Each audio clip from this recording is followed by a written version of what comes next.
সাইকেলের সাথে অ্যাক্সিডেন্ট হয়ে গেল। হ্যালো ফ্রেন্ডস, আমি আকাশ আর তোমরা দেখছো রুটিন ডায়েরি ব্লগ।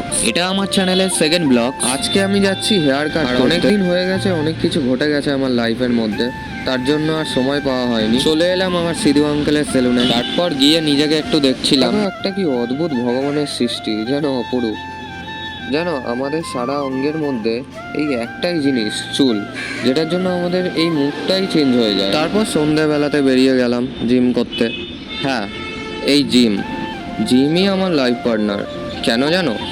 আমার খারাপ সময়, ভালো সময় সবই সাথ দিয়েছে এই জিম। নিজেকে নতুন রূপে, নতুনভাবে গড়ে তুলতে শিখিয়েছে। আর তুমি নিজের শরীরকে যত খাটাবে তত ইমপ্রুভমেন্ট দেখতে পাবে। ওই যে কথায় আছে না, নো পেন নো গেন। যাই হোক, এতদূর ব্লগসটা দেখার জন্য থ্যাঙ্কস। আর একটাই রিকোয়েস্ট তোমাদের কাছে, আমার এই মিনি ব্লগগুলো থেকে যদি বিন্দুমাত্র মোটিভেট হয়ে থাকো, সো প্লিজ চ্যানেলটা সাবস্ক্রাইব করে দিও। এতে করে আমি আরও নতুন ভিডিও বানাতে মোটিভেট পাবো। দেখা হচ্ছে নেক্সট মিনি ব্লগে। ততক্ষণে সুস্থ থেকো, ভালো থেকো, বাই।